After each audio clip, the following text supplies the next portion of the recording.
Welcome to Divorce with a Twist, Episode 3. I'm your host, Shandy Arwalis, certified life coach and divorce attorney. Today, we're going to talk about the secret to getting closure. It is normal to want closure at the end of a relationship. We believe that closure will take away our pain, that it will make the end easier, that it will help us accept it and move on. It's like you have an overwhelming desire to just hear it from them. I'm sorry, I screwed up, I have regrets. You want them to acknowledge, I hurt you.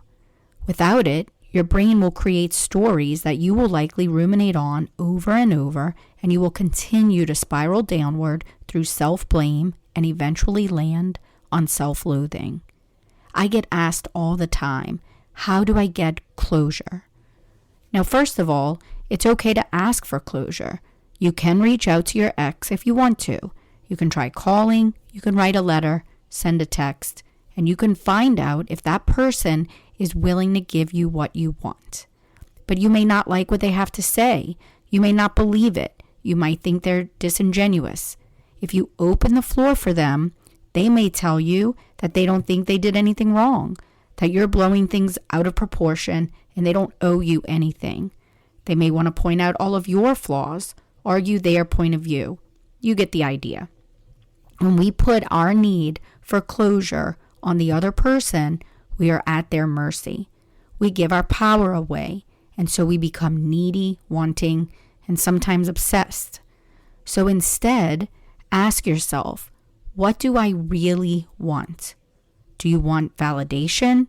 Do you want to be seen? Do you want to matter, to be understood? Of course you do.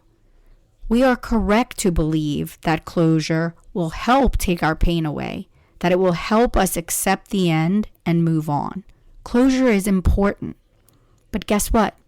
Here's the secret. We create our own closure. That's right. We create the closure that we need for ourselves. How powerful is that? You get to decide if you get closure. You get to decide what you need. You get to decide what you want to say, and you get to decide how you want to think about it. Giving yourself closure also helps you from continuing to repeat the same negative patterns in relationships.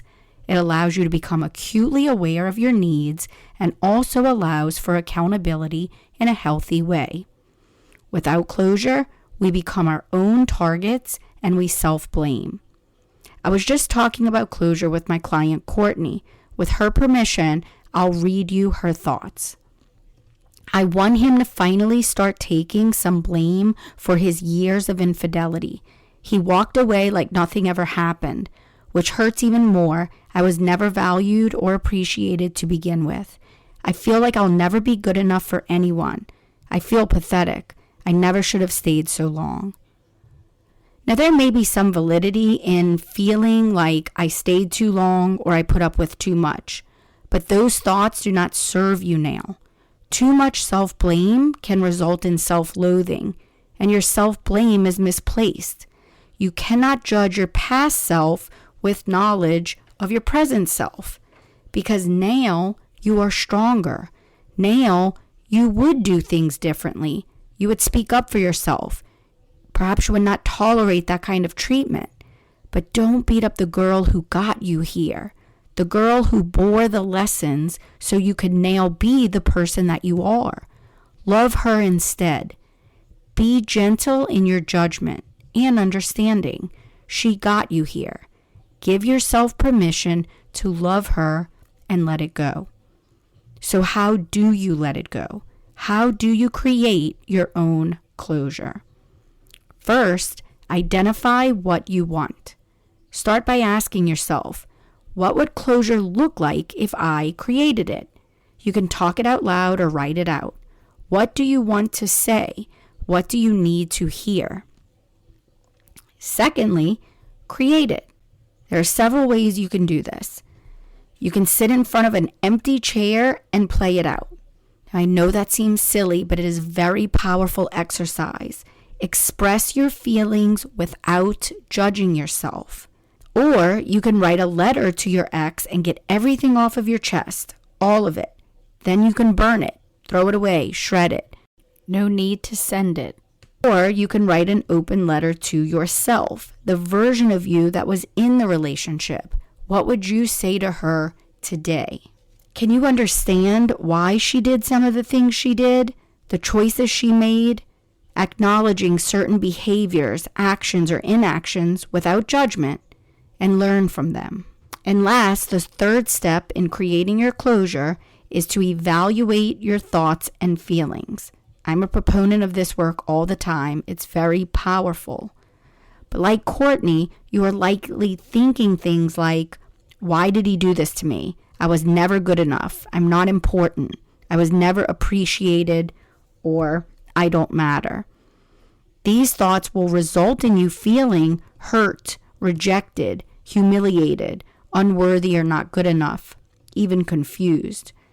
But ask yourself, when you are evaluating your feelings, what feeling am I looking for? What is it that you want to feel? Clarity, confidence, control?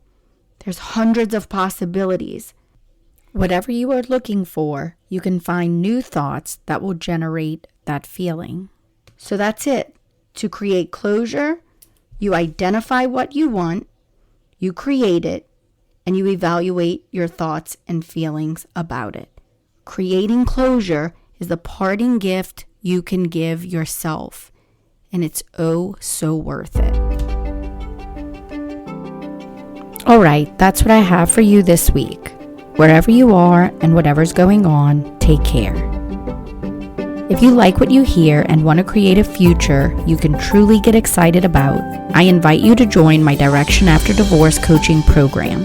I'll help you figure out what's holding you back and give you the tools and support you need so you can move forward with confidence. Go to directionafterdivorce.com for details.